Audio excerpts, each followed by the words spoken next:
జరిగింది. మొన్న ప్రజా దర్బార్కు వెళ్ళి planning board vice chairman Chinnareddy గారి కాళ్ళ మీద పడ్డా కూడా ఈ ప్రభుత్వానికి కనికరం లేదు, ఈ ప్రభుత్వం మమ్మల్ని మోసం చేసింది అని చెప్పి నిరుద్యోగ యువత ఇవాళ తీవ్రమైనటువంటి ఆందోళన వ్యక్తం చేస్తూ ఉన్నారు.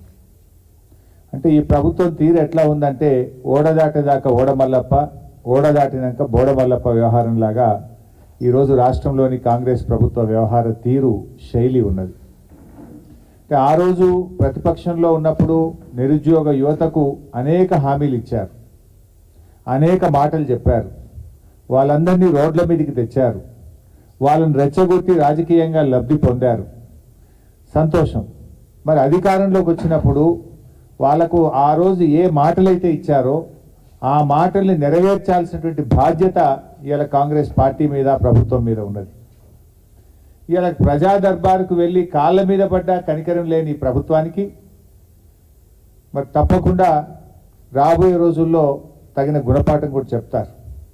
ఇప్పటికైనా నేను ఒకటే కోరుతా ఉన్నా, బేషిజాలకు పోకండి, నిరుద్యోగ యువతకి ఇచ్చిన మాట నిలుపుకోండి.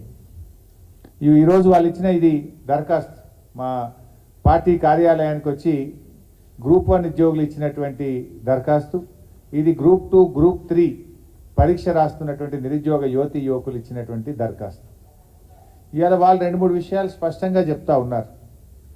ఒకటి, గ్రూప్ 1 ప్రిలిమ్స్లో పాస్ అయినటువంటి విద్యార్థులకు 1:50 కాకుండా 1:100 చొప్పున మెయిన్స్ ఎగ్జామ్కు అవకాశం ఇవ్వాలని, తద్వారా ఎంతోమంది ఎస్సీ, ఎస్టీ, బీసీ విద్యార్థులకు మేలు జరుగుతుంది.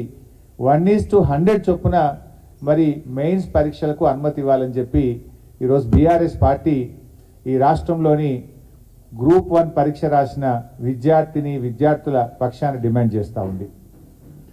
ఆ రోజు ఇదే కాంగ్రెస్ పార్టీ మరి ప్రెస్ మీట్లు పెట్టి అశోక్ నగర్కి వెళ్ళి నిరుద్యోగ యువతి యువకులతో సమావేశాలు పెట్టి మేము అధికారంలోకి వస్తే 1:100 చొప్పున మెయిన్స్ పరీక్ష రాయడానికి అవకాశం ఇస్తామని చెప్పారు. అంతేకాదు మీకు ఒక వీడియో కూడా చూపిస్తాను. అసెంబ్లీలో ఈనాడు ఉప ముఖ్యమంత్రిగా ఉన్న బట్టి విక్రమార్క గారు కూడా 1:100 చొప్పున మెయిన్స్ పరీక్షకు అనుమతి ఇవ్వాలని చెప్పి ఆయన అసెంబ్లీలో డిమాండ్ చేశారు. మరి ఆ రోజు అశోక్ నగర్కి వెళ్ళి మాట్లాడతారు, అసెంబ్లీలో మాట్లాడతారు. ఈరోజు అధికారంలోకి వస్తే ఎందుకు 1:100 అనుమతి ఇవ్వడం లేదు అని చెప్పి నేను అడుగుతా ఉన్నా. అంటే ప్రతిపక్షంలో ఒక మాట, అధికారంలోకి వస్తే ఇంకో మాట ఉంటుందా? ఎందుకు మీరు మాట తప్పుతా ఉన్నారు? ఆ యువత వచ్చి మీ కాళ్ళ వేళ్ళ పడ్డా కూడా కనికరం లేదా మీకు? కనీసం స్పందించరా అని నేను అడుగుతా ఉన్నా. ఆ రోజు బట్టి గారు మాట్లాడినటువంటి వీడియో కూడా ఈరోజు మీ ముందు అసెంబ్లీలో ఆయన మాట్లాడిన వీడియో కూడా చూపిస్తాం. సరే, చాలా సంవత్సరాల తర్వాత ఈ రాష్ట్రం వచ్చిన తర్వాత మొదటిసారి వాళ్ళకి నోటిఫికేషన్ ఇచ్చారు అధ్యక్ష. 1:50 వాళ్ళ ఎలిజిబిలిటీ ఇచ్చారట. 1:50 కాకుండా 1:100 ఇస్తే కొంత ఎక్కువ మంది చాలా సంవత్సరాల నుంచి ప్రిపేర్ అవుతున్నారు కాబట్టి అవకాశాలు బాగుంటాయి. కాబట్టి దయచేసి 1:100 ఇవ్వాల్సిందిగా నేను మీ ద్వారా రాష్ట్ర ప్రభుత్వాన్ని ఆలోచన చేసి అవకాశం ఇవ్వాల్సిందిగా కోరుతా ఉన్నాను. ఆ రోజేమో 1:100 ఇవ్వాలని యువతను రెచ్చగొట్టారు. మేము అధికారంలోకి రాగానే 1:100 అవకాశం ఇస్తామని చెప్పారు. ఈరోజు ఎందుకు ఇవ్వడం లేదు? ఎందుకు మాట తప్పుతున్నారు? నిరుద్యోగ యువతి యువకులకు సమాధానం చెప్పాలని చెప్పి మేము డిమాండ్ చేస్తున్నాం.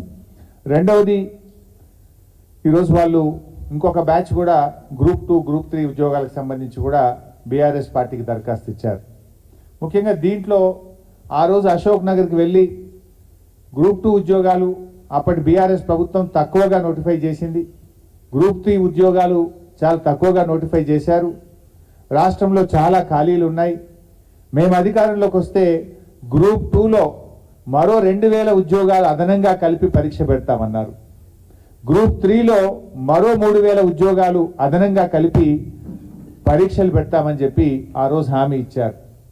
కానీ ఈరోజు పిల్లలు వెళ్ళి అడిగితే ఏమంటున్నారంటే ఇప్పుడేం అవకాశం లేదు, అన్ని పోస్టులు ఖాళీ లేవు అని ముఖం చాటేస్తున్నారు. సార్, ఇవాళ ప్రధాన ప్రతిపక్షంగా మీరైనా ఈ ప్రభుత్వం మెడలు వంచండి, శాసనసభలో ప్రశ్నించండి అని చెప్పి ఆ నిరుద్యోగ యువత ఈరోజు మాకొచ్చి రిప్రజెంట్ చేయడం జరుగుతూ ఉంది.